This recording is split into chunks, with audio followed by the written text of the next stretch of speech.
ang Dios tungod sa iyang dakong gugma sa katawhan, iyang giula ang iyang kaugalingong dugo, nagpakamatay siya diya sa cross tungod sa gugma niya sa katawhan.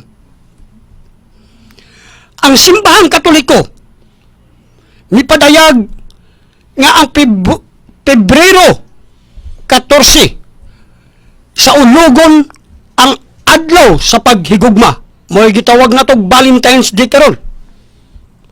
Bradsok, ang Valentine's Day karon, daghan kayong mga batanon, makigsuunan na to, nahulog ngadto sa maot nga pagsabot sa maong Valentine's Day. Unta, magminahalay apan lahi.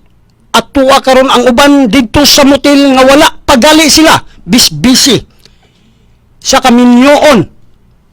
Wala pa sila hiusaha sa Dios. Apan gumikan lang sa Valentine's Day nga gisaulog kanato mga Katoliko.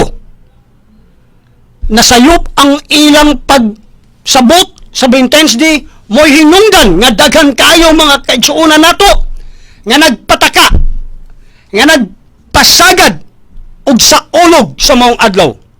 Bradsok, kining Pebrero 14, mao ba gyud ni ang gitawag nato pagsaulog sa paghigugmaay, dili ba nato sa ulogon sa tanang panahon? Bradsok, palihugog pagpatinaw niini. Salamat kay Brad Jimol Borges ang paghigugmay ato ginang sa ulugon kada adlaw.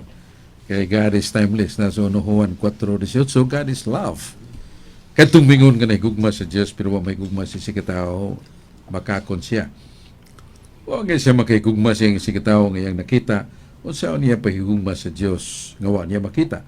Manang every day, every moment is our Valentine's that we practice love. Love for God, love for fellow men, love for sinner, love for our enemies, forgive them. Muna yung tinuod nga paghigugmay. Ya, sa mga ginikanan o anak, magtiayon ba nag-asawa? Diyos ug sa katawan ug sa isip katawan, mahigugmay. Pero kanang ingon mo nga, giguba, gilubag na, kahulugan sa Valentine's, gisunda na o gisukad na niya ng mga maulagnong pagbati, excited sila kabot sa kining Pebrero 14, ang mga batanong laking doon na iya, magtigom-tigom na, magsud hotel, or mo himo lagi, pagpasiuna sa buhat sa kaminyoon, bisag wa pa magkasal. Salang mortal na, nakunang sala, kay dili na himuon outside the wedlock, outside the matrimony or kasal.